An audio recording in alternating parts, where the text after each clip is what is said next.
Hey guys, before we settle into tonight's story, take a moment to lower the lights, get comfortable, and let the day become a little quieter.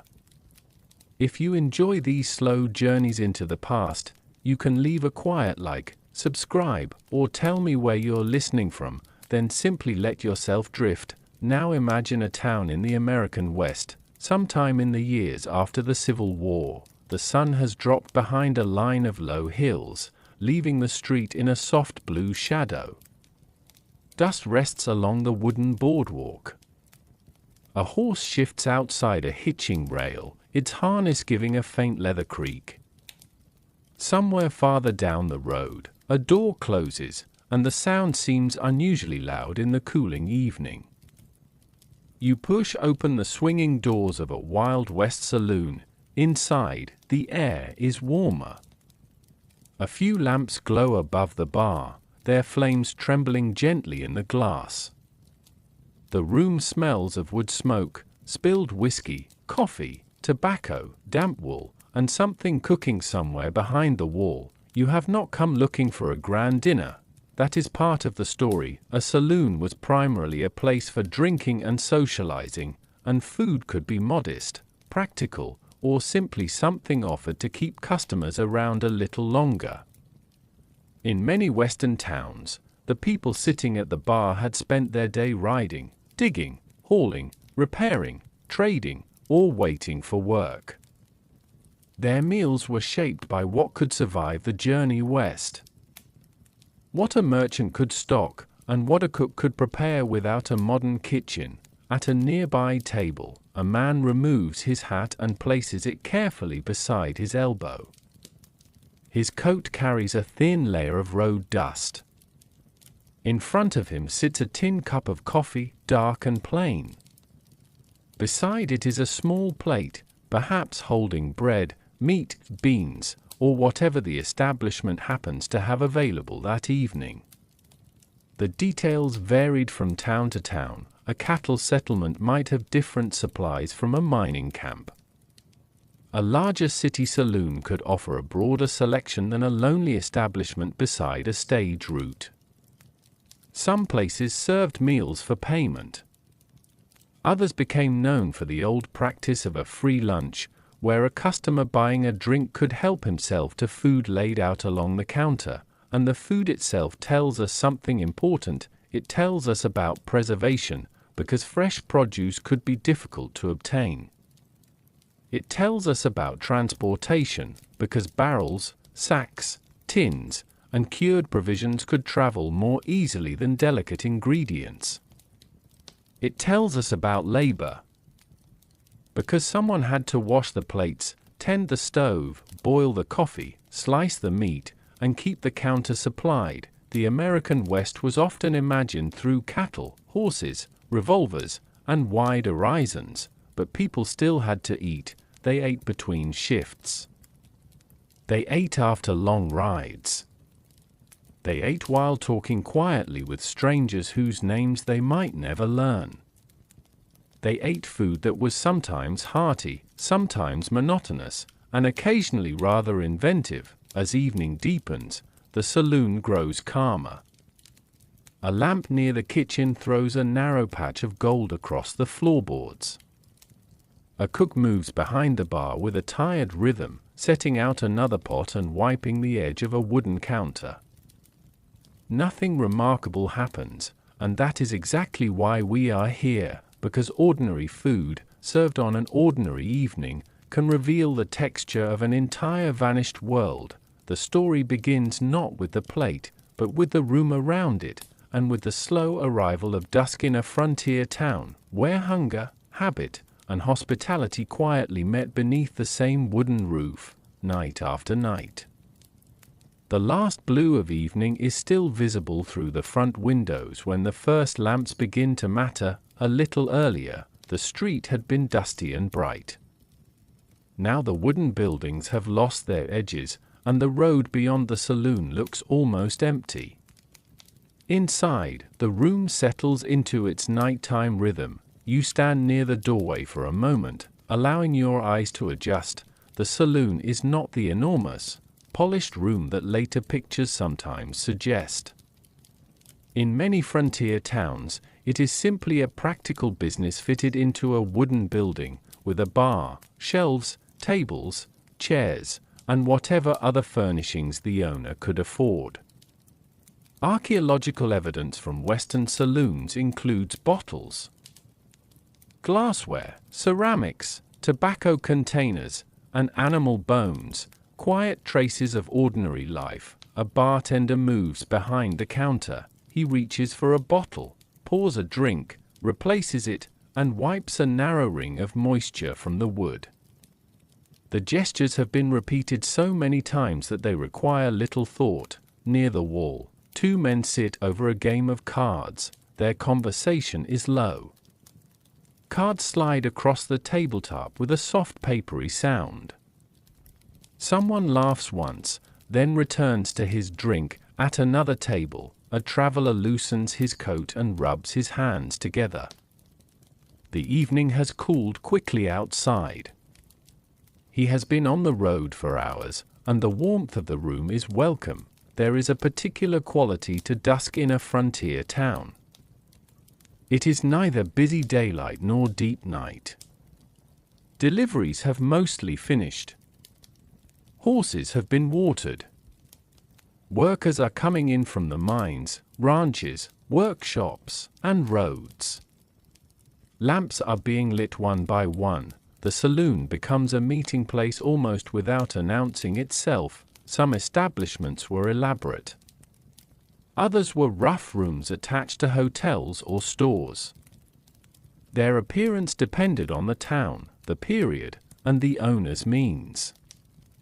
In boom towns, businesses could change owners and purposes quickly as fortunes shifted. Tonight, though, nobody seems concerned with such changes. A man at the bar lifts a tin cup. Beside him sits a small plate. Perhaps there are beans on it. Perhaps slices of salted meat. Perhaps bread, crackers, or something pickled from a jar. The important thing is not that the meal looks impressive, it is that it is there. For someone who had spent the day outdoors, warm food could feel like a small luxury. Coffee could be more welcome than anything elaborate. A piece of bread could turn a short stop into an evening pause. The kitchen, if there is a proper one, remains mostly out of sight. Behind a half-open door, a cook tends a stove.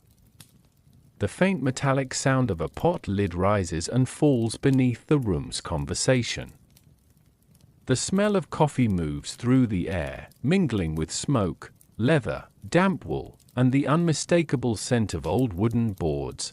Newspapers, notices, or advertisements might be nearby. 19th-century drinking establishments could also serve as places to catch up on news and meet travelers. Outside, the final light disappears. Inside, the lamps seem warmer. A horse shifts at the hitching rail. Its hoof scrapes once against the earth, then becomes still again. The bartender reaches beneath the counter and brings out another plate. The evening continues in small movements, a chair drawn closer, a cup refilled, a hat placed on a table, a spoon resting beside a bowl. Nothing grand is required. The Wild West, when seen from inside a saloon at dusk, becomes less like a legend and more like a collection of ordinary moments, and as the room settles fully into night, the story naturally moves closer to the place that made these rooms so common across the expanding American frontier. What began as a simple room for drink and conversation would soon become one of the most familiar institutions of the American West. The saloon from the previous evening is still warm in your imagination, but before there were rows of such places stretching through mining camps, cattle towns, railroad settlements, and growing cities, there had to be a changing West, a West where people were arriving faster than permanent buildings could be raised. After the Civil War, the country began pushing its transportation network farther across the plains and mountains. The completion of the first transcontinental railroad in 1869 made travel and shipping easier, while thousands of new miles of railroad followed during the decades afterward. Towns appeared beside tracks, mines, ranches, and transportation routes, and businesses quickly gathered wherever people gathered. Imagine one of those places in its early days. There may be little more than a cluster of wooden buildings, a muddy or dusty street, a general store, a blacksmith, a hotel, and several businesses that have appeared almost overnight. The buildings are plain, some are temporary, a few may even be canvas tents. At Promontory, Utah, around the completion of the Transcontinental Railroad, saloons and restaurants opened alongside the tracks to serve railroad workers, travelers, and visitors. Within weeks, a small community of tents and wooden-fronted businesses had appeared, including saloons and card rooms. You can almost see the scene. A wagon arrives with barrels and boxes. Someone carries lumber across the street. A shopkeeper sweeps dust from a doorway, only to watch another breeze cover the boards again. And near the center of this developing settlement stands a saloon. At first, it might be little more than a room with a counter, but the room has something valuable. People come through it. A miner finishing a shift. A teamster waiting for a load. A railroad worker looking for a drink. A traveler asking about the next stage. A ranch hand who has been away from town for weeks. The saloon becomes useful because it gathers different kinds of people under one roof. This was especially noticeable in mining communities. Virginia City, Nevada, grew rapidly after major gold and silver discoveries beginning in 1859. Between 1860 and 1880, the surrounding towns became models of the classic Western mining boom town, with businesses and services developing around the sudden population and wealth. In another mining settlement, the pattern could be even more striking. Darwin, California, developed after silver discoveries in the 1870s. Within 2 years, the rough settlement had a hotel, restaurants, butcher shops, stores, and 7 saloons. 7, for a small mining town that tells its own quiet story. There was money to be made from food and drink, but there was also something deeper. These businesses provided places where people could sit down after work, exchange information, meet strangers, and briefly escape the loneliness of a frontier settlement. The old tavern tradition had already given Americans a model for this kind of gathering place. Taverns had long served travelers, provided meals and lodging, circulated news, and hosted business and entertainment. The Western saloon inherited some of these functions, though it developed its own character as towns moved rapidly across the frontier, and so the saloon spread, not because every frontier town was wild, but because every growing town needed places where people could pause.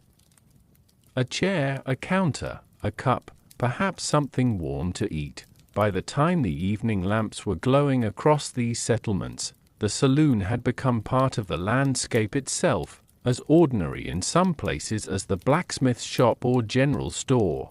And once these rooms had become established, the next question was wonderfully simple. What did they actually look like when you stepped through the doors? Beyond those swinging doors was a room whose furniture, smells, and small practical details would tell us more than any legend could.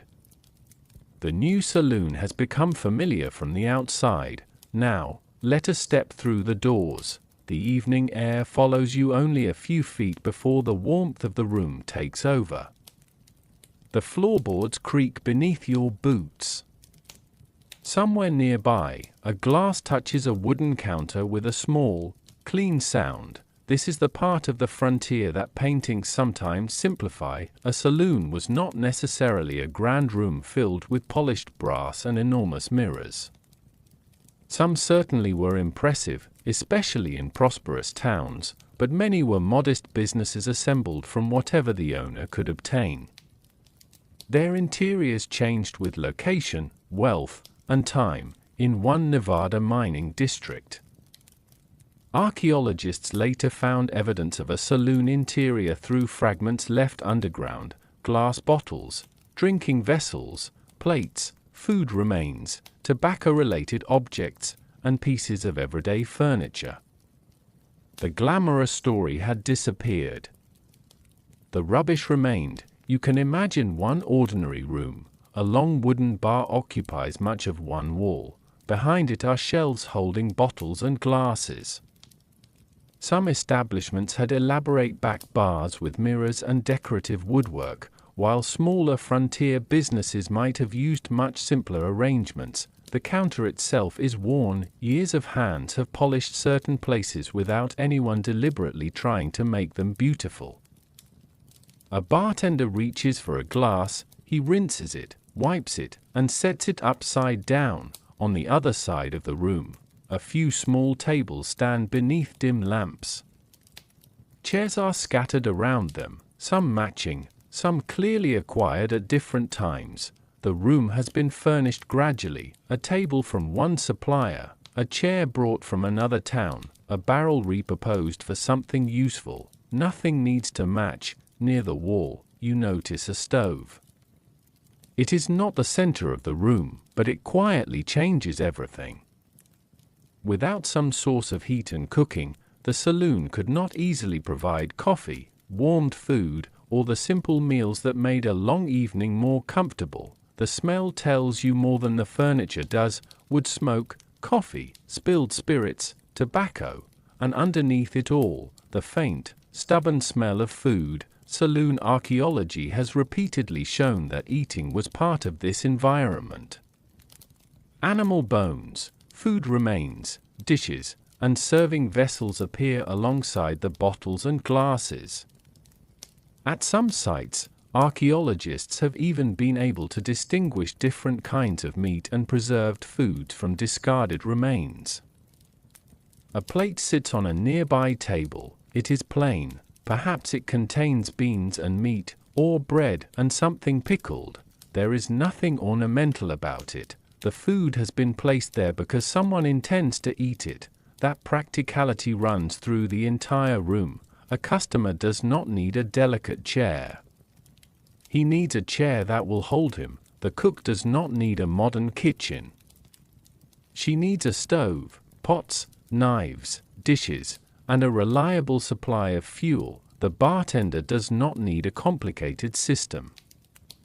He needs bottles, glasses, water, and a counter sturdy enough to survive years of use. Even the lighting is practical. Oil lamps or candles provide small islands of visibility. Shadows gather between them. The far corners of the room remain darker than the center. As your eyes adjust, more details appear: a coat hanging from a peg, a hat resting on a chair, a newspaper folded beside someone's elbow, a few playing cards on a table, a chipped plate near the bar, the quiet movement of a person carrying a pot toward the kitchen. These details are easy to overlook, but together they create something more valuable than the legendary image of the frontier saloon. They create a place where ordinary people spent ordinary evenings. The room is not frozen in history, it is being used. A chair scrapes softly across the floor. Someone coughs. A spoon touches the bottom of a cup. The bartender looks toward the kitchen, waiting for another plate to arrive. Outside, the night has become complete. Inside, the little room continues to glow. And somewhere behind the counter, the most important ingredients of the evening are waiting: not the bottles, but the things people actually put into their mouths. Soon, we will look more closely at what filled those bottles, and what a drink labeled whiskey might really have meant on the frontier. The room has grown darker since we first entered. Only the lamps remain bright now, their small flames reflected in bottles along the back of the bar. Glass catches the light, then gives it back in little amber flashes. A bartender reaches for one. He lifts the bottle by its neck, measures a drink into a waiting glass, and sets it down again. For a moment, the bottle looks almost ceremonial, but on the American frontier, a bottle of whiskey did not always carry the certainty that we might imagine today. There were different kinds of spirits, different makers, different qualities, and different ways of preparing them. Whiskey could be produced from grains such as corn or rye, distilled in large commercial operations or smaller stills, transported in barrels, and eventually poured at a distant bar. Alcohol was already deeply woven into American frontier life long before the classic Wild West saloon appeared. The National Park Service notes that whiskey, cider, and other alcoholic drinks were common parts of earlier frontier culture, while water itself was sometimes viewed with suspicion. Now look again at the bartender. He has a second container beside the bottle. Water, that simple liquid mattered. Strong spirits were often diluted before drinking. A distilled spirit could be extremely concentrated when it came from a still, and water could bring it to a more manageable strength. Traditional whiskey production itself involved water. And examples of corn whiskey production show highly concentrated spirit being cut with spring water before becoming a drinkable product, so the little glass on the counter might contain more than the romantic image of frontier whiskey suggests. Whiskey, water, perhaps ice, if the establishment had access to it, and sometimes other additions. The 19th century spirits trade had problems with quality and adulteration. Unscrupulous producers and sellers could manipulate alcoholic drinks, and concerns about adulterated spirits eventually contributed to federal regulation. The Bottled-in Bond Act of 1897, for example, established standards for certain bottled spirits, including requirements concerning production, aging, and proof, but it would be misleading to imagine that every saloon keeper was secretly filling bottles with mysterious chemicals. Most drinks were simply products of their time. Some were inexpensive, some were respectable, some were better than others. A customer might know a particular brand by reputation, or simply ask for whiskey and accept whatever the establishment commonly poured. Advertisements from the 19th century reveal that whiskey had already become a highly marketed product.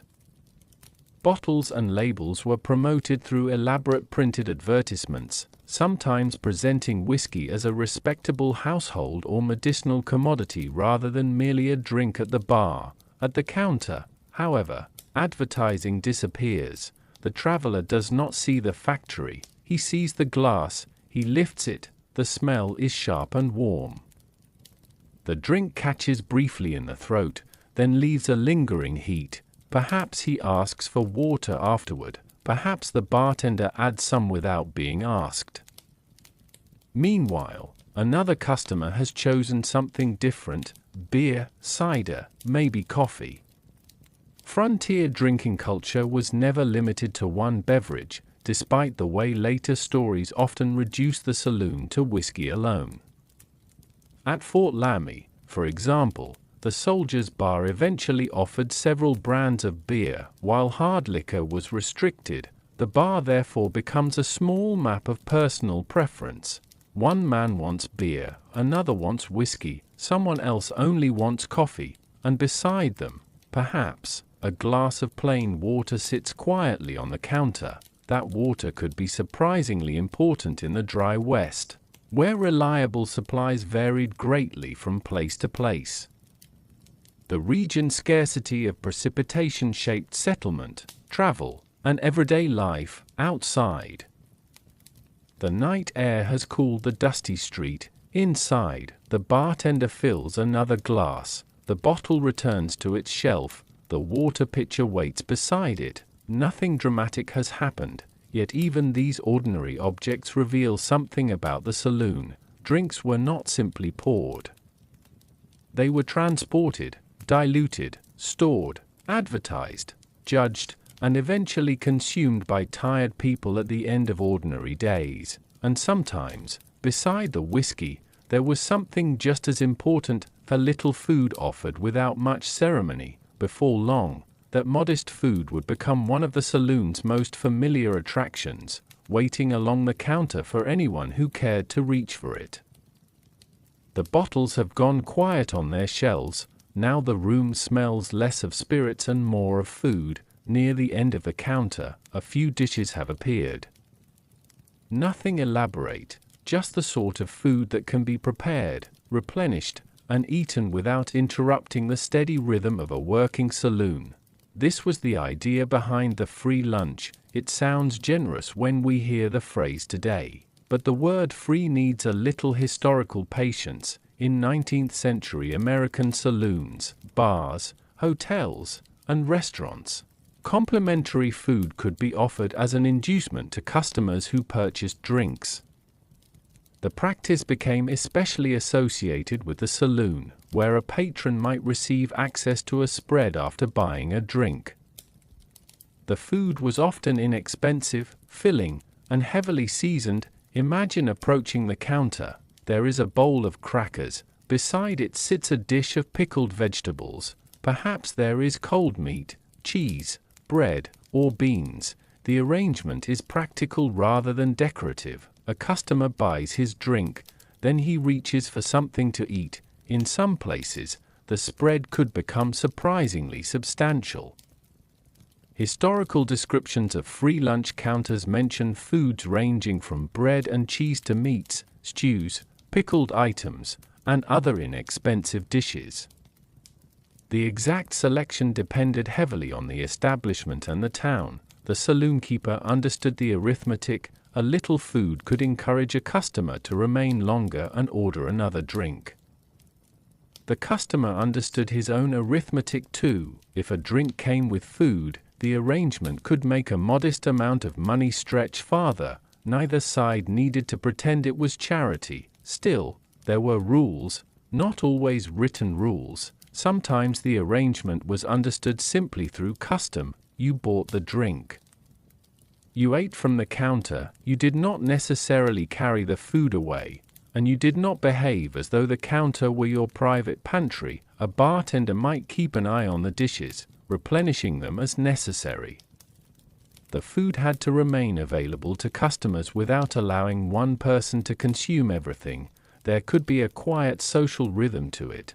One man reaches for a cracker, another takes a small portion of meat, someone adds a spoonful of beans to a plate, then everyone returns to conversation. The counter itself becomes a kind of shared table that mattered in a frontier town where strangers constantly passed through. A miner could stand beside a ranch hand.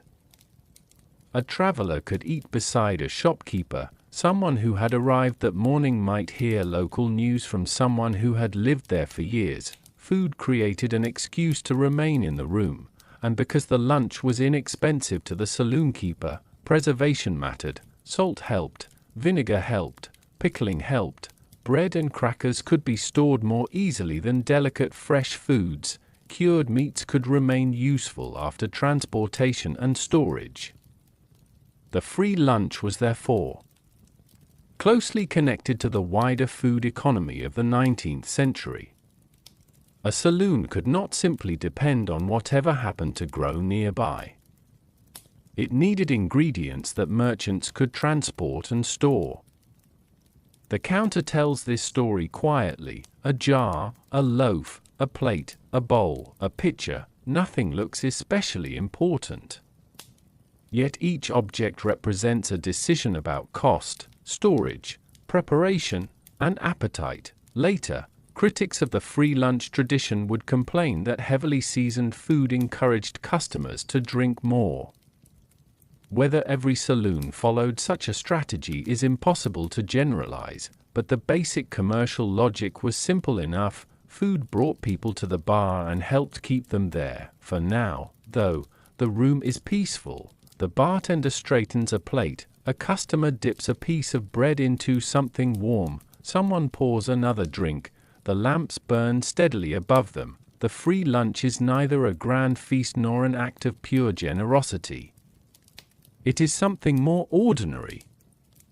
A business practice, a social custom, a practical meal. and on a cold evening, it could also be genuinely welcome. As the dishes slowly empty, the foods that remain become easier to identify: salty meats, preserved ingredients, beans, bread, and whatever else could withstand the long distances of the frontier. Among them, salted meat held a particularly important place, and its presence on the saloon table had much to do with the problem of keeping food edible far from home.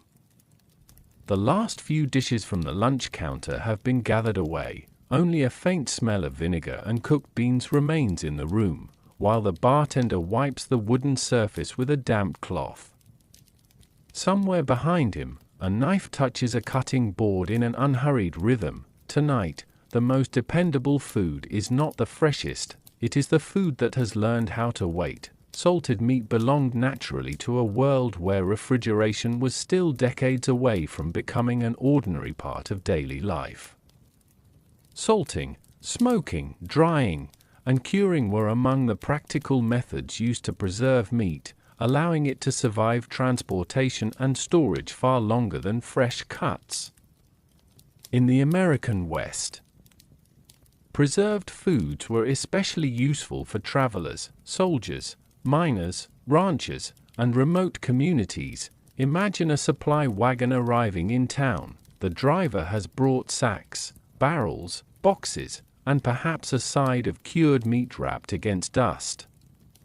The goods are unloaded slowly. A butcher or shopkeeper examines what has arrived. There is nothing glamorous about the transaction, but it is important. A saloon cannot depend on fresh beef appearing every morning. Even when cattle are plentiful, getting meat from animal to plate requires butchering, storage, labor, and transportation. A remote establishment might have access to local livestock while still depending heavily on preserved ingredients for the days when fresh supplies were unavailable. Salt solves part of that problem. It draws moisture from meat and makes the environment less friendly to many microorganisms. The process does not make food immortal, of course, but it dramatically changes how long certain foods can remain usable when handled properly. And so a slab of salted meat could travel, it could sit in a storeroom, it could wait through a period when roads were difficult. Then, eventually, a cook could cut a portion and place it into a pot or frying pan. Inside the saloon kitchen, that process is almost invisible. You see the cook lift a heavy piece of cured meat from a storage area. She places it on the wooden board. The knife presses through the firm surface. One slice, then another. The pieces fall into a pan with a quiet sizzle. The smell changes quickly. Salt, smoke, rendered fat, warm meat. A customer sitting nearby turns his head slightly. He has probably smelled that combination many times before. It is not delicate, it is familiar. Bacon was especially useful because it could be stored and transported relatively easily compared with fresh meat, and its fat could be used to cook other foods. Salt pork was another durable staple. Commonly associated with military provisions, ships, camps, and frontier households, a bowl of beans cooked with salt pork could become far more satisfying than beans alone. Bread could be dipped into the remaining fat. Potatoes, where available, could be fried beside it. A little meat could flavor an entire pot. That was one of the great virtues of preserved animal products. They did not always have to dominate the plate. Sometimes they only needed to transform it. The cook works slowly. She adds beans to a pot. The salted meat follows. Water, heat, time. The room gradually fills with the smell. At the bar, someone notices. He asks whether the food is ready. The answer is probably not yet, so he returns to his coffee. This is where the ordinary rhythm of frontier food becomes easier to understand. People did not necessarily eat the same meal every day because they lacked imagination. They ate what could be obtained, stored, transported, and prepared with the equipment available to them. And preserved meat answered several of those problems at once. It could survive long journeys, it could wait in storage, it could feed many people, it could enrich simpler ingredients. The saloon menu therefore reflected logistics as much as appetite. A fresh steak might sound like the perfect Western meal, but a cured piece of pork was often more useful to the cook trying to serve 10 hungry customers after sunset. Outside, the street has gone completely dark. Inside, the kitchen grows warmer. The pot begins to simmer. The cook lowers the heat and reaches for another ingredient, beans. Soon they will become the familiar companion to salted meat, one of the simplest combinations in the frontier kitchen, and one that could stretch a small supply into a satisfying meal before the night is over. That humble pairing of beans and bacon will tell us even more about what working people actually ate in the American West. The pot in the kitchen has been simmering for some time now. Its quiet bubbling blends with the low voices beyond the doorway. Every so often, the cook lifts the lid, stirs the contents, and lets the steam escape before covering it again. Inside are beans, and somewhere among them, pieces of bacon or salt pork. It is a simple combination, but simple food can be remarkably useful when people are hungry at the end of a long day. The familiar image of the cowboy often begins with the open range, the horse, and the long ride, but every ride eventually ended with a meal. For working men traveling cattle trails or living in remote camps, food had to survive movement. Fresh ingredients were difficult to carry in large quantities, while dried beans, cured pork, flour, coffee, and similar staples could remain useful for much longer. Beans were particularly practical. Dried beans were lightweight compared with their eventual cooked volume, and once soaked and boiled, they became soft, filling, and capable of feeding several people from a relatively modest supply. The cook places a handful into a pot, water covers them, then comes the waiting. A frontier kitchen often depended on time more than complexity. The fire does much of the work. The beans soften gradually, salt pork adds flavor and fat, perhaps an onion is available, perhaps not. The meal does not require a long list of ingredients. That was part of its appeal. In cattle driving camps, trail cooks commonly relied on durable staples. Historic accounts of cattle trail cooking describe beans, bacon or salt pork, biscuits, coffee, and dried foods as practical provisions for crews spending long periods away from established towns. Now imagine one of those meals arriving at the saloon counter. A plate is placed in front of a cowboy. The beans are still warm, a few pieces of meat rest among them. Beside the plate is a thick piece of bread or biscuit. The cowboy removes his hat. He looks down at the meal. There is no ceremony. He simply begins eating. The first spoonful is soft and salty. The bacon contributes richness. The beans provide something substantial enough to quiet hunger for a while, and coffee waits nearby. This kind of meal made sense for physical work. A cowboy could spend hours in the saddle, moving cattle, checking fences, repairing equipment, or handling horses. A miner might perform equally demanding work underground.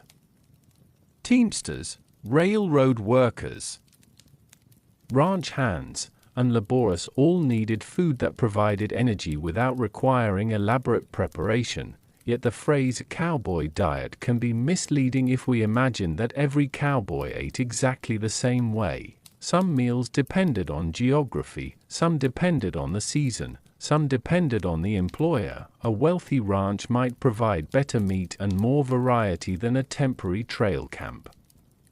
A town saloon might offer fresh bread when a traveling cowboy had been eating hard biscuits for days. Even cattle country had limits. A herd of cattle did not mean unlimited fresh beef for every person nearby. The animals had economic value, and butchered meat required preparation and storage. Preserved foods remained useful precisely because they could be carried without needing immediate refrigeration. The saloon cook knows this. She stirs the pot again. The beans have thickened. The bacon has softened into the mixture, leaving behind small pockets of fat and salt. She tastes a spoonful. Perhaps it needs more seasoning. She adds a little. Then she waits. Outside, a horse gives a quiet snort. Inside, the meal continues to cook. There is something almost comforting about the repetition. Beans in the pot, bacon in the pan, coffee on the stove, bread nearby. For things that could turn a rough evening into something resembling supper, and perhaps that is why these foods became so strongly connected with the imagined West, not because every cowboy lived on beans and bacon, but because these foods fit the practical demands of movement, distance, and hard work. The cook finally lifts the pot from the hottest part of the stove. A cloud of steam rises. The first bowl is filled. At the counter, a tired man leans forward to receive it. For a moment, the great western landscape outside seems very far away. There is only the warmth of the bowl between his hands, and after the beans come the foods that made the meal feel complete: bread, crackers, and other inexpensive staples that could fill an empty stomach without demanding much from the pantry. On the frontier, even the humble piece of bread had a story, especially when it was expected to travel farther than fresh food ever could. The bowl of beans has been emptied, and only a few crumbs remain on the plate. The cowboy lifts his tin cup of coffee and takes a slow drink.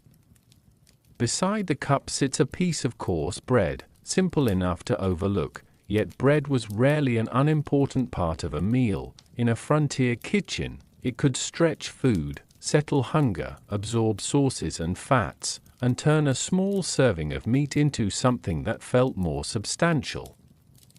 Crackers served many of the same purposes, especially when they could be stored for long periods without spoiling as quickly as softer foods. The cook reaches toward a wooden shelf. A loaf rests there beneath a cloth. It is not the pale, soft bread we might imagine from a modern bakery. Depending on where it was made and who made it, frontier bread could be coarse, dense, uneven, or strongly shaped by the available flour. Wheat flour was valuable in many remote settlements, while other grains could appear when circumstances required them. The important thing was reliability. A sack of flour could become many meals, and once the dough was baked, the resulting bread was easy to portion. One slice beside beans, another with meat, perhaps another wrapped for later. Crackers had an even longer history as travel food. Hardtack, ship's biscuit, and similar forms of dry bread were designed to survive storage and transportation. They were especially associated with military rations. Long journeys, ships, and expeditions. You can imagine a box being opened in a frontier storeroom. Inside are hard, dry pieces of biscuit. They do not look inviting. They are not supposed to. Their purpose is endurance. A cracker that survives weeks of transportation can be more useful than a beautiful loaf that becomes stale or moldy before reaching its destination. At the saloon counter, however, crackers could become something slightly more pleasant. A customer breaks one between his fingers. The sound is dry and crisp. He dips it into beans, or perhaps places a little cheese or meat on top. The hard biscuit becomes softer as it absorbs moisture. Again, the food is doing its practical job. Nothing is wasted. Even stale bread can have uses. It might be toasted. It might be softened in liquid. It might be incorporated into another dish. In a world without modern refrigeration and widespread packaged convenience foods, cooks developed countless ways to make ordinary ingredients last. The kitchen table tells the story. A sack of flour, a mixing bowl, a wooden spoon, a cloth-covered loaf, a tin container filled with crackers. These objects are not luxurious. but they represent security. A saloon keeper who had enough flour and dry provisions could still serve something when fresh meat or vegetables were unavailable. That mattered in remote communities. A mining camp might be separated from major supply centers by difficult roads.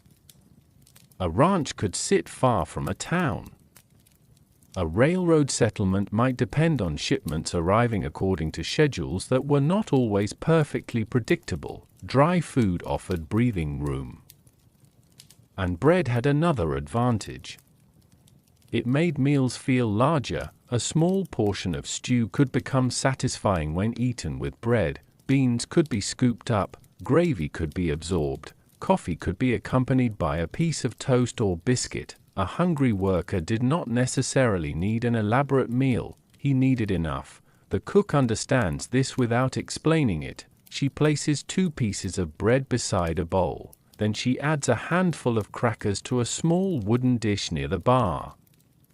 The bartender carries them out. One customer takes a cracker immediately, another waits, a third breaks his bread in half and saves 1 piece for later. The room returns to its quiet rhythm, eating, talking, waiting. Outside, the frontier remains enormous and indifferent. Inside, a few inexpensive ingredients make the evening more comfortable. Bread may not have the romance of steak, crackers may not look like much at all, but history is often built from foods that look ordinary. The people of the West needed meals that could travel, wait, stretch, and still be useful when circumstances were uncertain. That is why these humble foods appeared again and again. And among the things that could sit quietly in a jar for days or weeks, there was another category that gave the frontier table its sharper flavors: foods preserved in vinegar, brine, and salt. Before long, the quiet crunch of bread would give way to the brighter taste of pickled foods, including one of the saloon's more memorable preserved offerings, the humble pickled egg.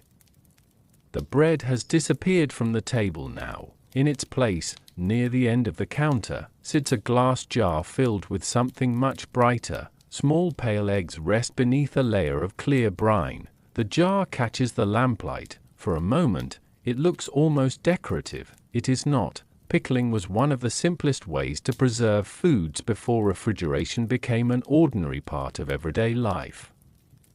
Vinegar, salt, and other preservation methods could extend the useful life of foods that would otherwise spoil relatively quickly. In frontier communities, preserved foods could be especially valuable because transportation and storage were often difficult. The bartender reaches for the jar. He lifts the lid carefully. A sharp vinegar smell rises immediately. One customer notices. He leans closer. Pickled eggs are often associated with old taverns and bars, but their exact popularity varied by region and period. What matters more for our story is the larger habit behind them. Frontier cooks and saloon keepers made practical use of foods that could survive without refrigeration. The jar represents patience. An egg is delicate. Put it into the right preserving liquid, however, and it becomes something that can wait. The difference mattered. Imagine the kitchen earlier in the day. A basket of eggs has arrived. Perhaps they came from a nearby farm. Some are used fresh.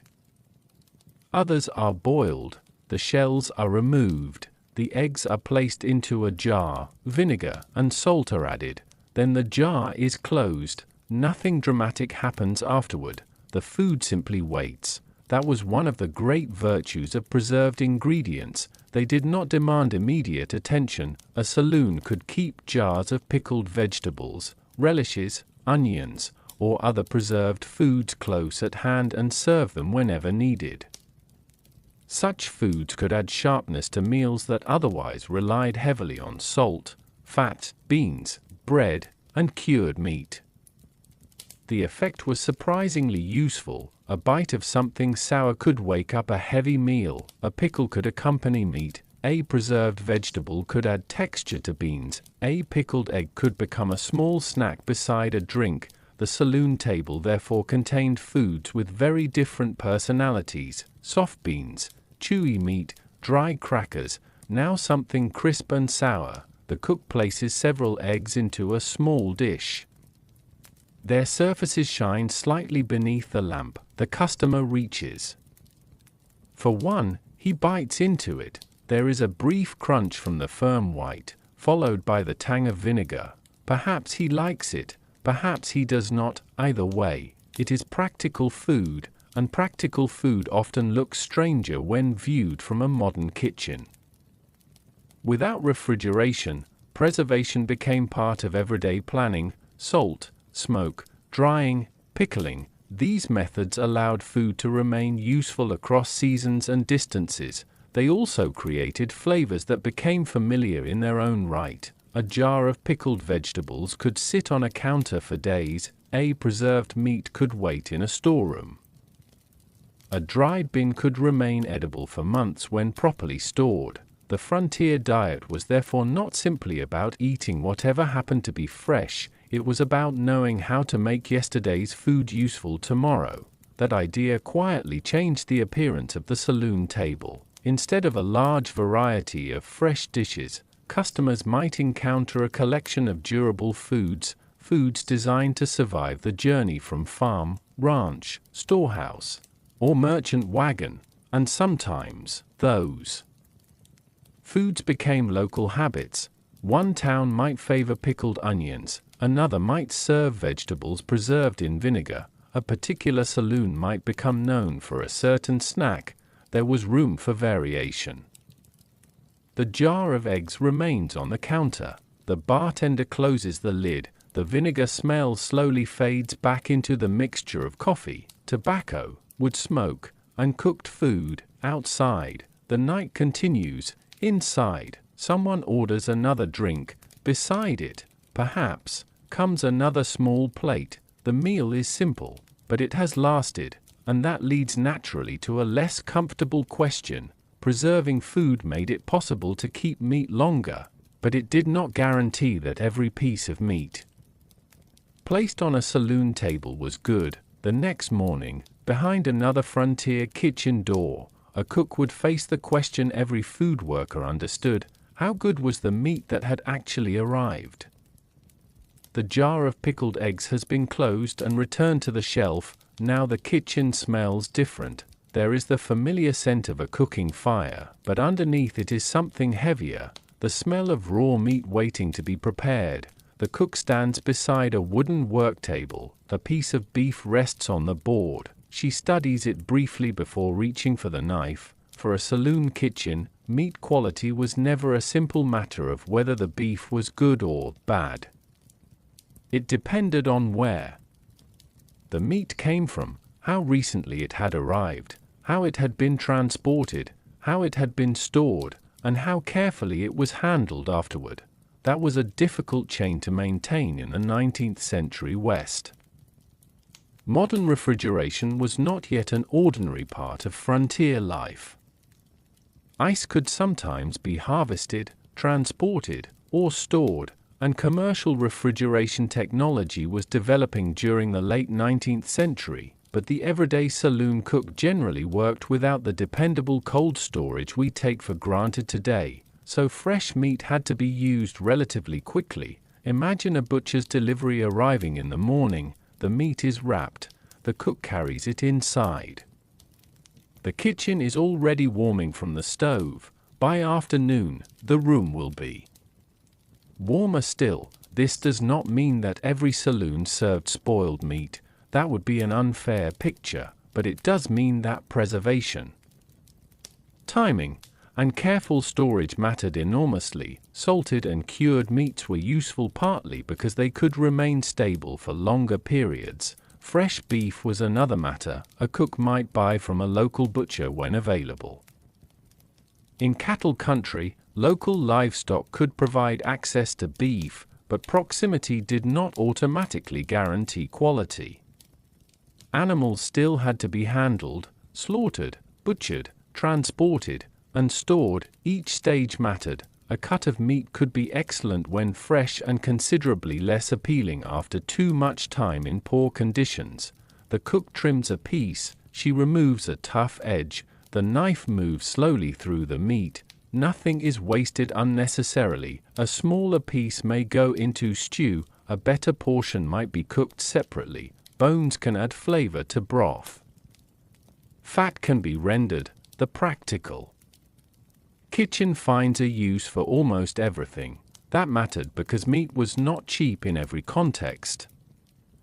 And saloon keepers had expenses beyond ingredients. They paid workers, they paid suppliers, they paid rent, they purchased fuel, dishes, bottles, and other necessities. Food therefore had to be managed carefully. A generous serving might satisfy customers, but excessive waste could quietly eat away at profits. This helps explain why stews and mixed dishes were useful. A pot could combine meat with beans, vegetables, potatoes, or other ingredients, depending on what was available. A tougher cut could become tender through slow cooking. The kitchen fire does much of the work. The cook lowers the meat into a heavy pot. Water surrounds it. Vegetables follow. The lid goes on. Hours later, the same tough piece can become something softer and easier to eat. There was also a difference between food that was unpleasant and food that was actually unsafe. The 19th century did not have our modern understanding of foodborne pathogens or standardized food safety systems. Yet cooks still understood practical warning signs. Smell, appearance, texture, and experience all influenced whether an ingredient seemed suitable for use. They were working with what they could observe. A strange odor might be enough to reject something. A questionable piece might be trimmed away. A preserved ingredient might be chosen instead. And sometimes, of course, standards were not ideal. Frontier businesses varied enormously. A prosperous hotel kitchen could have more resources than a temporary mining camp saloon. A careful cook could maintain better practices than a careless one. There was no single saloon kitchen. There were thousands of them, each shaped by its supplies and the people running it. The cook wipes her knife. The meat is now simmering quietly. Steam rises beneath the lid. The room smells richer. Outside, horses move along the street, and somewhere nearby a butcher closes his shop for the evening. Inside, the meal continues. The truth about saloon meat is therefore less sensational than later stories might suggest. It was a daily negotiation with distance, weather, storage, money, and time. Sometimes the meat was fresh, sometimes it was preserved, sometimes it was tough, and when the cook was skilled, even a difficult cut could become a satisfying supper. The pot continues to simmer as the evening settles around it. Soon, another smell begins to rise above the meat, dark coffee, sweetened with sugar, offering a small comfort that had traveled surprisingly far to reach the frontier table. After the heavy foods of the evening, the next cup would bring something darker, warmer, and unexpectedly precious, coffee sweetened with a little sugar. The stew has settled into the quiet background of the saloon now. The heavy smell of cooked beef remains near the kitchen, but another aroma travels farther through the room. Coffee, dark, warm, slightly bitter. A pot sits near the stove, and beside it is a small container of sugar. Neither seems particularly impressive, yet on the frontier, these two ingredients could feel like small luxuries. Coffee was remarkably well suited to Western life. It could be stored as a dry commodity, carried long distances, prepared with relatively little equipment, and served hot whenever people had access to a fire and water. It became a familiar part of American working life, including among soldiers, travelers, ranch workers, and miners. Imagine a cowboy returning to the saloon after a long day. He does not ask for anything complicated. Coffee. The cook lifts the pot. Steam rises. The dark liquid pours slowly into a thick cup. The smell reaches him before the cup does. He wraps both hands around it. For a moment, he simply waits. The heat is useful, so is the smell, so is the little pause. Coffee had another advantage that mattered greatly in the West. It did not require refrigeration. A supply of roasted coffee could be stored for considerable periods if kept reasonably dry, making it much easier to transport than fresh milk or delicate foods, but coffee alone could be bitter. So there is sugar. A small bowl sits beside the pot. The customer takes a spoon, one measure, perhaps another. The grains disappear into the dark surface. He stirs. The spoon touches the cup with a quiet metallic sound. Sugar was not as universally available as it is today. It had to be produced, transported, packaged, and purchased, and its price varied across time and place. Still, sugar became an important traded commodity in 19th century America and increasingly appeared in ordinary kitchens as distribution improved. For someone living far from established markets, sweetening coffee could therefore be a modest pleasure. It did not transform the meal, it transformed the moment. The cook sets out another cup. Nearby, someone eats a piece of bread, another customer finishes his beans. The saloon is gradually becoming quieter. Coffee remains. That is one reason it became such a familiar frontier drink. It could accompany breakfast. It could accompany conversation. It could follow supper. It could be carried on the trail. It could be prepared in a camp pot, a kitchen, a hotel, or a saloon. The methods varied. Some people boiled coffee directly in a pot. Others used more specialized brewing equipment where available.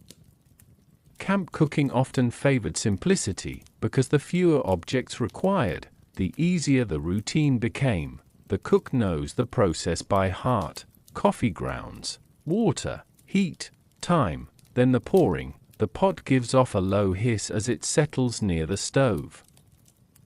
Outside, the street is dark. Inside, faces appear and disappear beneath the warm lamp glow. A traveler reaches into his coat pocket and produces a small object, perhaps a letter, perhaps a folded newspaper. He sets it beside his cup. For several minutes, he reads while drinking.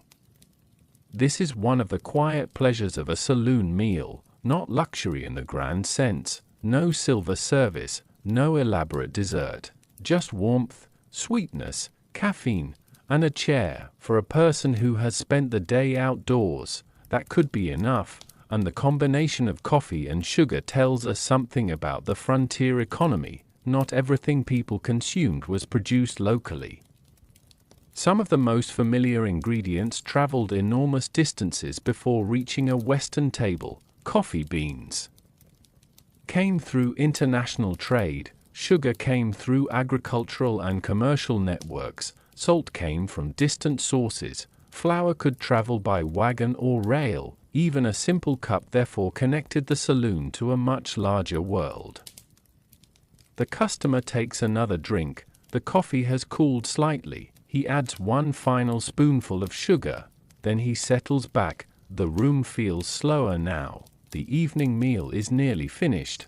But food has never appeared on the table by itself. Someone had to purchase it. Someone had to carry it. Someone had to cook it. And behind many Western bars, those quiet tasks were often performed by people whose names disappeared from the stories told later.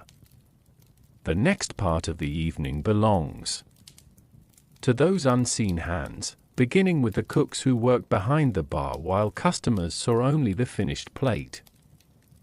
The last cup of coffee rests quietly on the table. Behind it, the kitchen continues working. From the main room, customers see only fragments: a hand carrying a bowl, steam escaping through a doorway, the sound of a knife against wood. Most of the work happens where the customers are not looking. In a frontier saloon, the person preparing food might be a cook hired specifically for the job, a family member, a bartender helping with meals, or someone whose responsibilities changed. according to the size and prosperity of the establishment. There was no single model for every saloon. That variety becomes easier to understand when you step into the kitchen. It is smaller than the main room. There is little spare space. An iron or cast iron stove occupies one side. Pots hang nearby. A wooden table serves as a preparation surface. Shelves hold dishes, flour, beans, coffee, salt, and whatever other ingredients have been purchased recently. The cook moves carefully between them. She does not hurry. There is no reason to. A pot is already simmering. Bread needs slicing. Coffee needs watching. Meat needs turning. Each task fits into the next. Cooking in a frontier saloon was not simply about knowing recipes. It was about managing limited equipment. A cook had to understand heat. A wood stove could become too hot. A fire could weaken. A pot placed too close to the flame could scorch. A pot moved farther away could simmer gently for hours. There was also the problem of water. Clean water had to be obtained and carried, and its availability varied greatly from one settlement to another. In dry western regions, water could be among the most important resources in the entire community. The cook dips a ladle into the pot. She checks the beans. They are soft enough now. She adds a little salt. Then she turns toward the coffee. The routine is quiet, but physically demanding. There are dishes to wash, floors to sweep, food to prepare, supplies to store, wood to carry, ashes to remove, and the work does not necessarily end when the last customer leaves. In a small establishment, the same person might perform several jobs. A bartender could pour drinks during the evening and help prepare food when the kitchen became busy. An owner might supervise supplies, serve customers, and handle cooking. A family-run business might divide the tasks among relatives.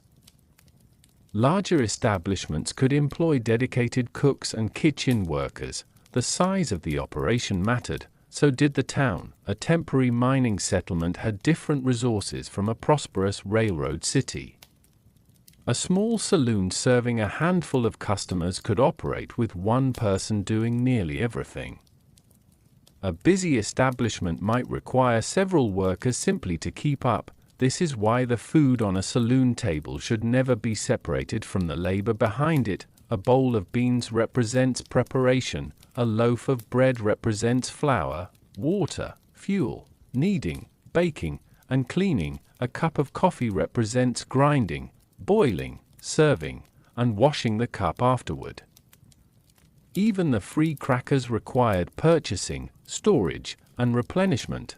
The cook lifts a heavy pot. Steam clouds her face for a moment. She places it on a wooden surface and wipes her hands against her apron. There is a brief pause.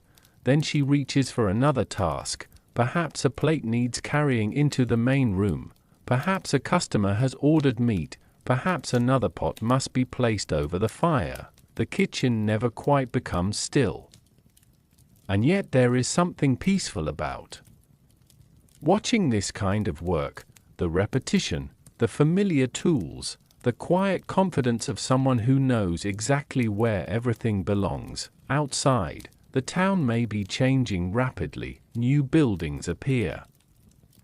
Railroad tracks extend. Workers come and go. But inside this kitchen, the evening is measured differently. By boiling water, by rising steam, by the number of plates waiting to be washed, by the amount of wood left beside the stove. The people preparing the food were therefore essential to the saloon's success, even when customers barely noticed them, and among those workers were many women, whose labor behind the kitchen door could quietly shape the entire character of a frontier establishment. Behind the next door, we find the women whose hands turned sacks of flour, cuts of meat, and simple provisions into the meals that customers remembered.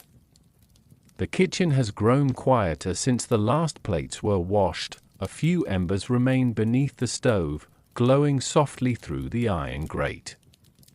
The cook wipes her hands, checks the covered pots one more time, and listens to the saloon beyond the doorway. There are still voices out there, but the busiest part of the evening has passed. For many Western establishments, women played important roles in the domestic work that kept food service running. Their exact circumstances varied enormously. Some cooked for their families, some worked for wages, some helped operate boarding houses or hotels, and others became involved in saloons themselves. It is easy to imagine the frontier kitchen as a place where everyone simply knew what to do. In reality, it required skill. A woman working in a saloon kitchen might begin before customers arrived. Morning could start with lighting the stove, carrying water, preparing coffee, checking stored food, and beginning anything that needed a long cooking time. Imagine her arriving before sunrise. The town outside is still quiet. A thin gray light enters through the window. She gathers pieces of wood and builds the fire carefully. Too little fuel, and the stove will not heat properly. Too much, and the kitchen becomes unbearably hot. Once the fire is steady, she places a pot over it. Water begins warming, coffee follows, then beans, perhaps bread dough waits beneath a cloth. The work continues in small steps. This was not the glamorous frontier pictured in dime novels. It was domestic labor, repeated every day, and domestic labor was essential. Women who worked in hotels, boarding houses, restaurants, and similar establishments could be responsible for cooking, cleaning, laundry, serving, and managing supplies. In some cases, these businesses were family operations in which food work and business work were inseparable. A woman might prepare supper in the afternoon, serve customers in the evening, then remain awake to clean afterward. The kitchen therefore had its own timetable. While the saloon room became lively, the kitchen became hotter. While customers talked over drinks, someone was washing dishes. While the bartender counted money, someone was checking whether there was enough flour for tomorrow. And while a traveler enjoyed a warm meal, someone had spent hours making sure that meal could appear on the table. The cook lifts a lid. Inside are beans slowly thickening. She stirs them once. Then she turns toward the bread. The loaf is not perfect. Its surface is uneven. One side has browned more than the other, but it is warm. She cuts several pieces and arranges them on a wooden plate. A customer calls from the main room. She carries the plate through the doorway. For a moment, the noise of the saloon surrounds her. Glasses, chairs, quiet conversation. Then she disappears back into the kitchen. That movement between two worlds could define the work. The public room belonged to customers. The kitchen belonged to labor. Yet the two were connected by every plate that crossed the doorway. Women also brought knowledge that was difficult to replace. Recipes and cooking habits were often learned through families and communities rather than formal culinary schools. Knowledge about preserving vegetables, making bread, handling meat, preparing beans, and stretching ingredients could be passed from one generation to another. That knowledge mattered especially where supplies were limited. A good cook knew how to make yesterday's bread useful. She knew how much bacon could flavor a pot. She knew when beans were ready. She knew how to turn a tough cut of meat into stew. And she knew how to make a modest pantry feel larger than it really was. The saloon owner might receive the praise when customers enjoyed their meals. The bartender might be the person everyone remembered. But behind the door, the cook had shaped the experience from beginning to end. By late night, the final dishes are stacked. The stove settles into a quieter glow. She checks the shelves. Flour, coffee, beans, salt, enough for another morning. She closes the cupboard. For a few minutes, the kitchen belongs entirely to her. No customers, no orders, just the soft crackle of cooling wood. And beyond that doorway, another group of women worked in ways that were often misunderstood by Later stories of the West. Some women in saloons served more than food, and their work at the tables reveals a very different side of frontier life. The kitchen door closes softly behind the cook. For a moment, the room beyond seems to belong to another world. The lamps are brighter here. Conversation has grown warmer. A few men sit near the bar, while others occupy small tables around the room, and moving between them are women whose work has often been reduced to a single image in later stories. The phrase "saloon girl" can cover several different kinds of work, and the reality varied from town to town. Some women served drinks or food, some danced with customers, some worked in dance halls, and some establishments connected companionship with the sale of alcohol. Not every woman in a saloon was a prostitute, and not every dance hall operated in exactly the same way. That distinction matters. The Western saloon was a business, and for many women, employment there was work. Imagine one woman beginning her evening. She adjusts her dress, smooths a loose strand of hair, and checks the room before customers become numerous.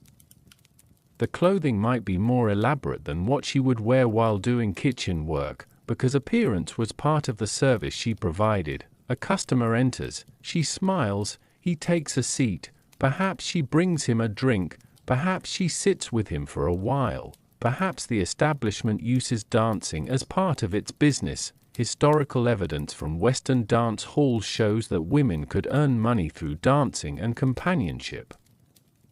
In some places, payment systems were connected directly to drinks purchased by male customers. A National Park Service glossary describing the Dawson City dance hall system, for example, records the use of for-dance checks that gave dance hall women a percentage of the price of drinks bought by their customers. That detail reveals something important. Her earnings could depend on keeping customers engaged. A drink might lead to another drink.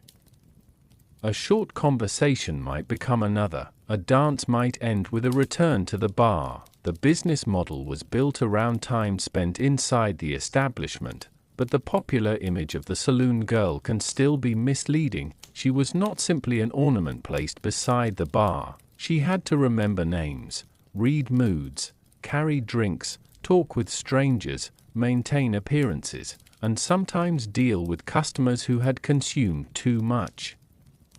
The work could be tiring. The room itself was warm, smoky, and noisy. Her shoes might hurt after hours of standing. Her voice could become tired from constant conversation, and when the last customers finally left, there was still cleaning to do.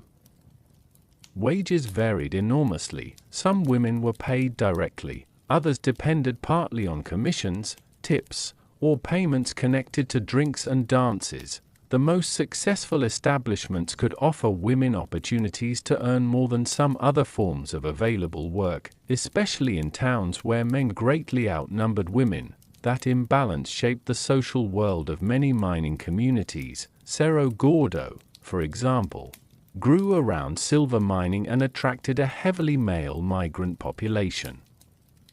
Businesses serving those workers could make money by offering food, drink, entertainment, lodging, and companionship. Petra Maggie Moore Romero eventually operated a dance hall and saloon there, showing how women could also move from working within such establishments to owning them.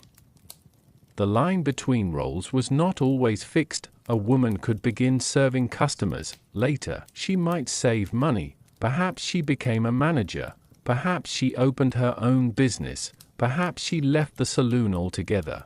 There was no single ending. Tonight, though, the room is quieter. One of the women carries a glass toward a table. She pauses to speak with the customer.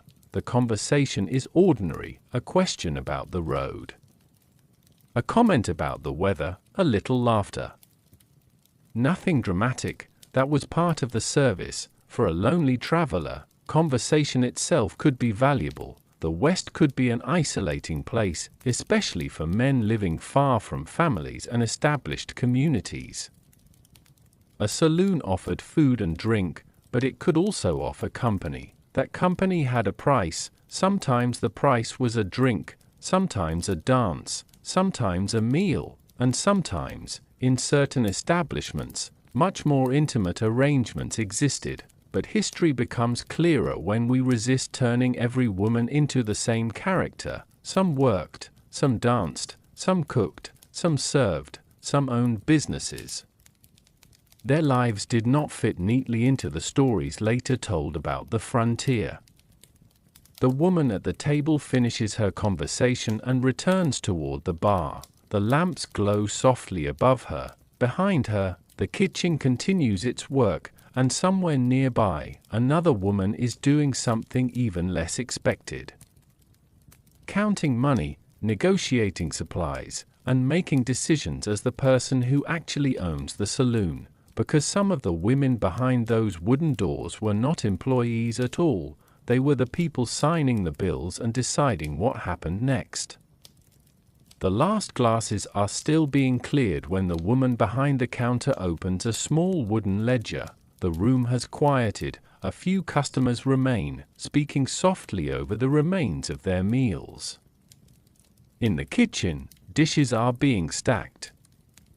Somewhere near the stove, a pot lid settles with a faint metallic sound. The woman turns a page. There are names written inside: suppliers, workers, payments, debts, perhaps rent. For her, the saloon is not simply a room filled with men, whiskey, and conversation. It is a business, and across the American West, some women did own, operate, lease, or manage saloons and other drinking establishments. Their paths into the business varied. Some inherited property, some worked in saloons and eventually saved enough to become proprietors, some operated businesses with husbands or relatives, others built independent careers through the opportunities available in rapidly growing Western towns. The image of the frontier businesswoman is often hidden behind more famous stories of gunslingers and gamblers, but a saloon required ordinary business decisions. Someone had to purchase barrels, someone had to order food, someone had to pay employees, someone had to negotiate with suppliers, someone had to decide how much credit could be extended to a regular customer, and someone had to count the money at the end of the night. The woman closes the ledger. She looks toward the bar. One shelf holds bottles, another holds glasses. Behind them are the supplies that make the food service possible: coffee, sugar, salt, flour, beans. Everything has a cost. She has learned that a profitable saloon cannot simply sell whatever customers request. The business has to balance what people want with what the owner can afford to provide. This could make food especially interesting.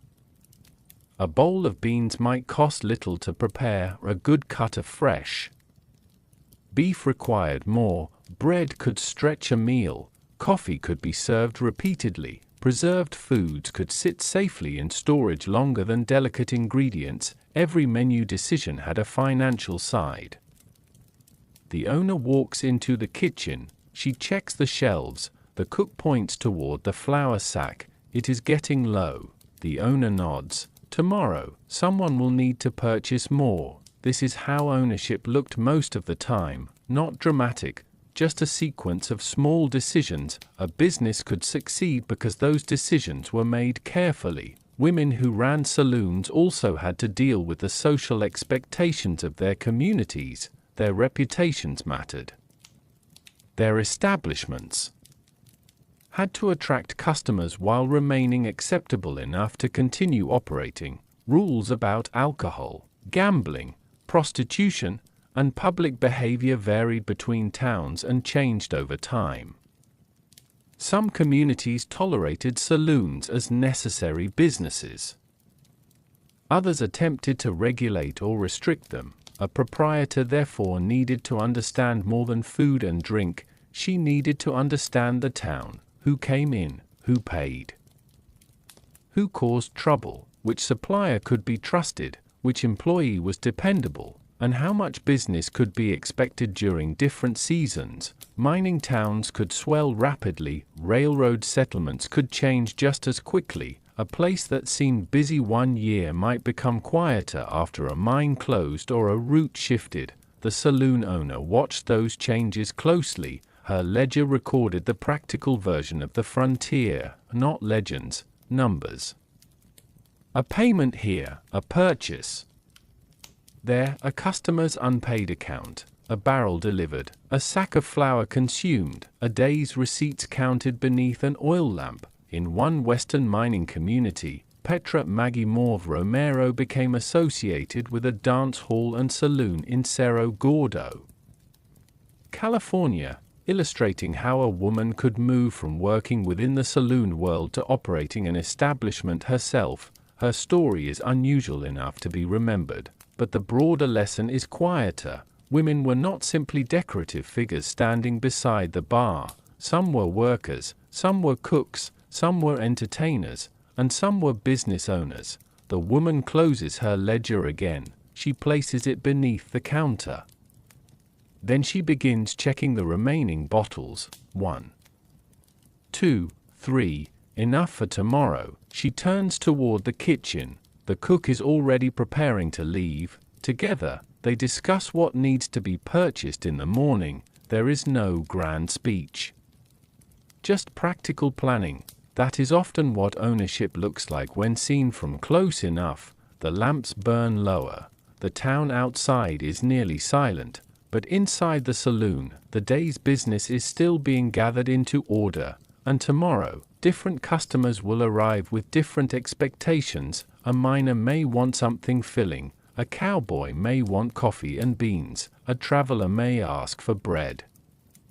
The people who came through these doors did not all eat alike, and the differences between them could be seen clearly in what they ordered. Morning arrives quietly over the frontier town. The saloon doors have been opened, and a pale strip of sunlight stretches across the wooden floor. The first customer does not look like the last one from yesterday. His clothes carry the marks of mining work. Dust rests around his boots. His hands are rough. He sits at the counter and asks for coffee, then something filling. The cook already understands. Different kinds of workers arrived at the same saloon, but they did not always approach food with the same expectations. A miner could spend hours underground, working with picks, shovels, drills, or other tools in cramped conditions.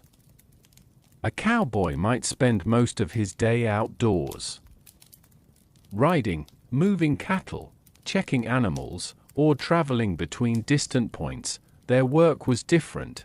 Their meals could be different too. The miner looks toward the kitchen. Beans are available. Bread is available. Bacon remains from the previous preparation. He chooses a plate with all three. The food is simple, but he eats steadily. Mining communities often grew rapidly around discoveries of gold, silver, copper, or other valuable minerals. Their populations could be heavily male and highly mobile. Workers arrived from other states and countries, stayed for a period, and sometimes moved again when opportunities changed. A saloon in such a town had to accommodate people who might not remain customers for long. The cowboy at the next table has another preference. He wants coffee first, then beans, then perhaps bacon and bread. His meal has to be substantial, but he may also value portability. Someone spending days on the trail cannot depend on a kitchen appearing at every stop. That is why trail foods such as beans, bacon, flour, coffee, and dried provisions became so practical. The miner, meanwhile, is eating in one place. His shift ends. He can sit down. He can order another plate. Perhaps he has enough money for meat. Perhaps he does not. The differences are subtle, but the cook notices them. She sees who wants a full meal, who wants coffee, who asks for bread, who takes only a bowl of beans. She learns the rhythm of the town through its appetite. A teamster may arrive hungry after hours behind a wagon. A railroad worker may want something quick before returning to work. A ranch hand may sit longer. A traveler may ask what is available rather than naming a particular dish. The menu is not fixed in the way a modern restaurant menu might be. What is offered depends on supplies. What customers order depends on money, and what they can afford depends on the work available. The miner finishes his coffee. He looks at the plate. Only a little bread remains. He breaks it in half. One piece goes into the beans. He eats slowly. There is a particular practicality to frontier eating. Food is not simply entertainment for many workers. It is part of preparing the body for another day of labor. The cowboy knows this too. He may have spent the previous night sleeping lightly beside a campfire. His breakfast needs to be dependable. Coffee warms him. Beans fill him. Bacon adds fat and salt. Bread gives him something easy to carry. The meal does not need to be elegant. It needs to work. This does not mean that everyone in the West ate like a laborer. Wealthier travelers could find hotels serving more varied meals. Merchants, officials, businessmen, and professionals might have different dining habits. Fresh fruit, vegetables, eggs, milk, or better cuts of meat could appear when local supplies and money allowed. Even among working people, there were differences. A miner with a good week's earnings might order steak. A cowboy passing through town might spend a little extra on a larger meal. Someone short of money might choose the cheapest filling food available. The saloon therefore became a meeting place between different economic worlds. At one table, a man counts coins before ordering.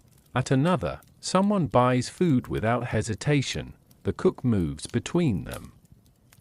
She does not need to ask what their occupations are. Their clothes, tools, and spending habits often tell her enough. By late morning, more customers arrive. The room becomes warmer. Coffee cups are refilled. Bread is sliced. Beans are ladled into bowls. The miner stands and leaves for his shift. The cowboy finishes his meal and reaches for his hat. For a few minutes, they shared the same room and nearly the same food. Then their paths separate again. One descends toward the earth, the other rides toward the open range, and both leave behind the same small wooden table. By evening, the owner will count the day's receipts and compare them with the food that has disappeared from the shelves. Because every bowl, loaf, and cup had a price, and for many customers, paying that price could become a negotiation of its own. The miner has gone back to work. The cowboy has disappeared down the road. For a little while, the saloon is quiet again. Behind the counter, the owner opens her ledger. Today's sales are still fresh in her mind. A bowl of beans, a plate of bacon, 2 cups of coffee, bread, a bottle of whiskey. Each item may seem inexpensive by itself, but the business depends on the total, and in a frontier town, paying for food was not always as simple as handing over exact cash or money itself. Could take different forms. Coins circulated alongside paper currency, and the availability of small change could vary from place to place. Local economies were often tied closely to mines, ranches, transportation routes, and the movement of workers. The owner counts a few coins. One customer has paid, another has not. His name is already written in the ledger. Credit was a familiar part of commercial life, especially in communities where people knew one another and expected to settle accounts later. A regular customer might say he would pay after payday. A worker might have money coming from a mining company. A ranch hand might not receive his wages until the end of a season or contract. For the saloon keeper, extending credit could be useful. It encouraged customers to return, but it also created risk. Too much unpaid food could become a problem. The owner turns a page. Several names appear beneath earlier dates. Some accounts are crossed out, others remain open. She taps one line lightly with her finger. Tomorrow, perhaps, that customer will pay, or perhaps he will ask for another meal first. The frontier economy could be surprisingly personal. A shopkeeper knew regular customers, a saloon keeper knew who drank coffee every morning, the cook knew who preferred beans, the bartender knew who always paid immediately. Relationships mattered, so did reputation. A person who failed to settle debts could eventually find that fewer businesses were willing to extend credit, but prices could also become subjects of negotiation. Imagine a traveler arriving late in the evening. He checks his pocket. Not much remains. He looks toward the menu, if there is one, or simply asks what food is available. The owner names the price. He pauses. Perhaps he asks whether there is anything cheaper.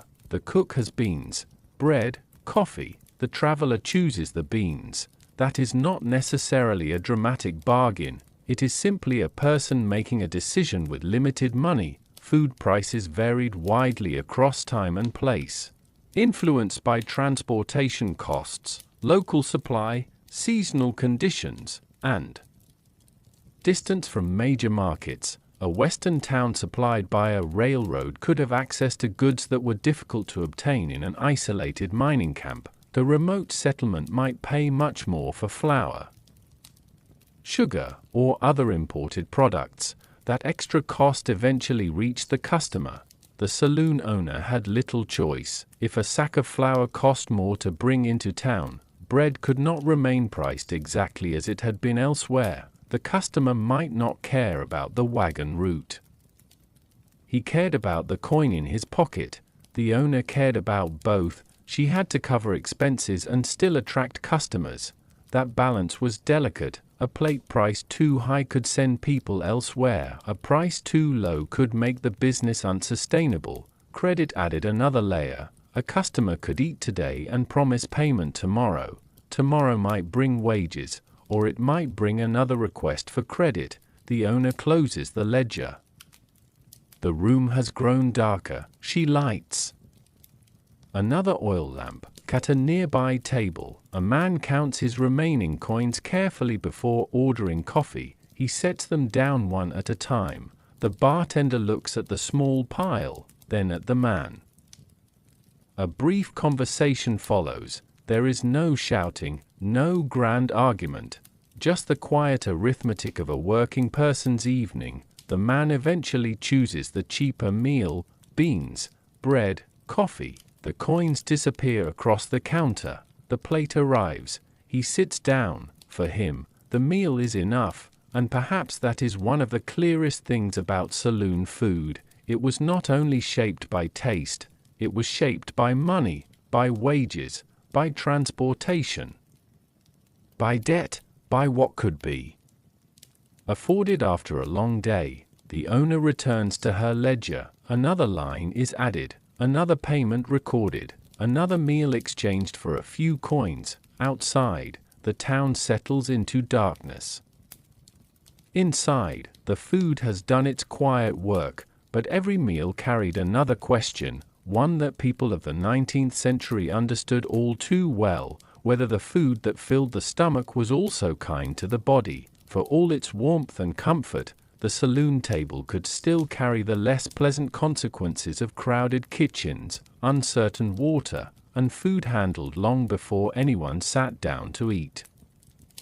The coins have disappeared into the owner's ledger. The traveler has finished his beans. Around him, the saloon continues its ordinary evening rhythm, cups being lifted, chairs moving across wooden boards, dishes returning toward the kitchen. From a distance, it all seems rather harmless, but behind the comfort of a warm meal were conditions that could make food preparation difficult.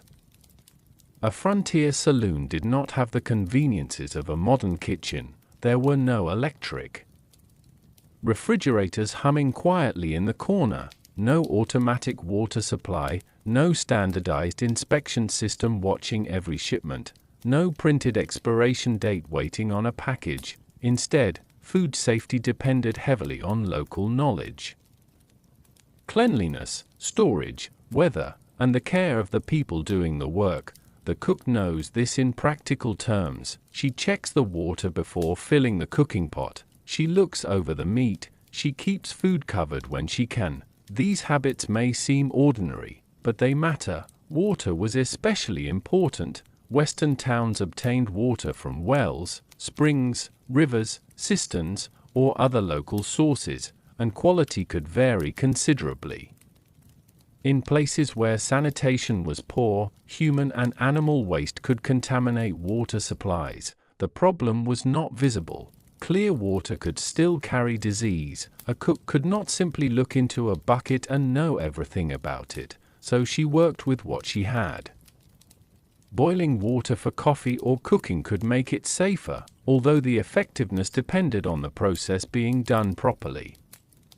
Heating food thoroughly also provided some protection against certain hazards, but there was no modern understanding of bacteria guiding every decision. The kitchen itself presented another challenge. Wooden surfaces absorbed moisture, cloths were reused, utensils needed washing, food scraps accumulated. A busy evening meant many plates moving through the same small workspace. The cook lifts a dish from the basin. She wipes it with a cloth. Another plate is already waiting. There is no pause long enough for the kitchen to become perfectly organized.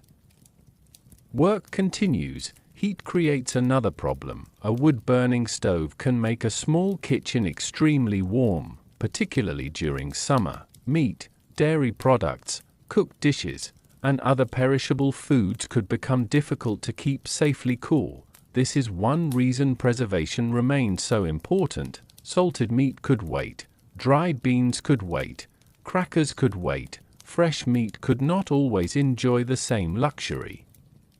The cook understands the difference. She reaches into the pantry and checks a covered container. Nothing is left uncovered longer than necessary. At least, that is the intention. The reality of frontier life was rarely perfect. Food could spoil, ingredients could become contaminated. Insects could reach stored supplies, dust could enter through open doors and windows, animals lived close to many settlements, and livestock, horses, and people shared crowded environments. A saloon sat directly inside that world. Customers entered from dusty streets, boots crossed the floor, coats carried dirt from outside. Then those same people sat down to eat. None of this means that every saloon was filthy or that every meal made people sick. That would be an exaggeration. Many cooks were experienced and careful. People understood basic cleanliness long before modern microbiology explained why it mattered.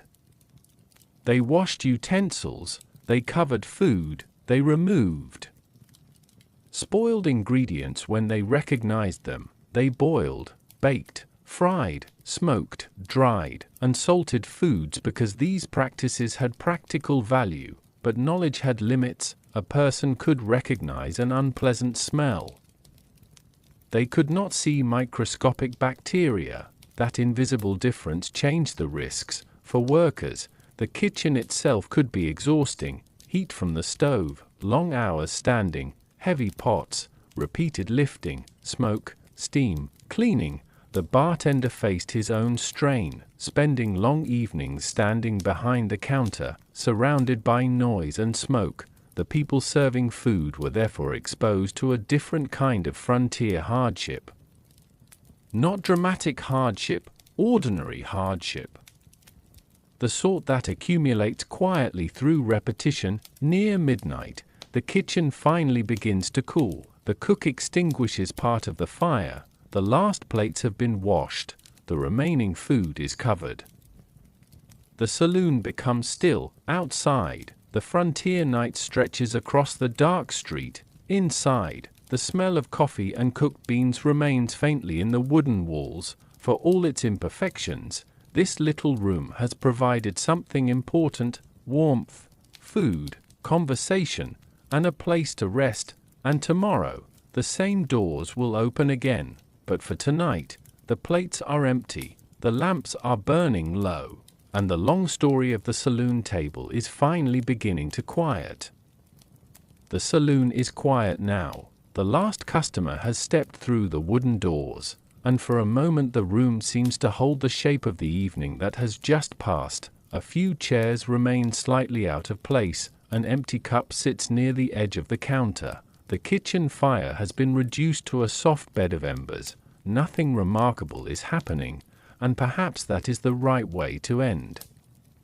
Because the food of the American West was rarely remarkable in the way later stories sometimes make it seem. There were no endless tables of magnificent frontier feasts. There were bowls of beans, slices of salted meat, pieces of coarse bread, crackers that could survive a journey, pickled food stored in jars, coffee poured from a dark metal pot, sugar measured carefully into cups, and whatever fresh meat, vegetables, eggs, or other ingredients happened to be available that day. The food was shaped by distance, by weather, by transportation, by money, by storage, and above all, by people. Someone carried the water, someone chopped the wood, someone prepared the beans, someone baked the bread, someone cleaned the plates, someone counted the coins.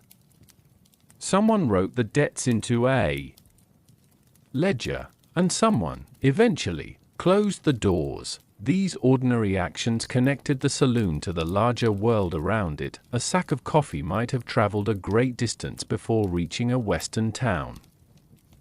Sugar depended on farms, merchants, transportation networks, and trade. Salted meat represented older preservation traditions adapted to a world where cold storage was limited. Beans could begin as dry seeds in a sack and become supper hours later. A simple meal therefore contained more history than it appeared to. The owner walks slowly through the empty room. She collects the final cup. The wooden floor creaks beneath her shoes. Behind the bar, the bottles are quiet. The ledger is closed. Tomorrow there will be another page, another customer, another order for coffee. Perhaps someone will ask for bacon. Perhaps another traveler will choose beans because they cost less. Perhaps fresh meat will arrive. Perhaps it will not. The kitchen will adapt. That was the quiet skill of frontier cooking. Adaptation. A meal did not have to be perfect. It had to be possible. The cook checks the stove one last time. The remaining embers glow faintly. She closes the door. Outside, the western town is almost completely dark. The street is empty except for a few hoofprints pressed into the dust. Farther away, a horse shifts inside a stable. A wooden sign moves slightly in the night breeze. Then everything becomes still again. It is easy, from the distance of more than a century, to imagine the Wild West as a place of constant movement, horses crossing open country, wagons rolling toward distant settlements, miners climbing from shafts, cowboys guiding cattle, trains arriving beneath clouds of smoke. But people also spent long hours doing things that never became legends. They cooked, they ate, they waited, they washed dishes, they drank coffee, they talked quietly, they worried about prices. They saved food for tomorrow. They made a little stretch into enough, and perhaps that is what makes the saloon table worth remembering, not because the meals were extraordinary. Because they were ordinary, they reveal what people needed at the end of a difficult day: something warm, something filling, something affordable, and sometimes, something sweet. The owner turns down the last lamp. The room darkens gradually. The wooden tables disappear into shadow. The kitchen becomes only a faint outline. Outside, the sky stretches endlessly above the sleeping town. Somewhere beyond the buildings, the open land continues toward distant hills, dry valleys, rivers, ranches, and roads that will look different when morning arrives. But for now, there is nothing left to prepare, nothing left to serve, nothing left to count. The food has been eaten. The cups are empty.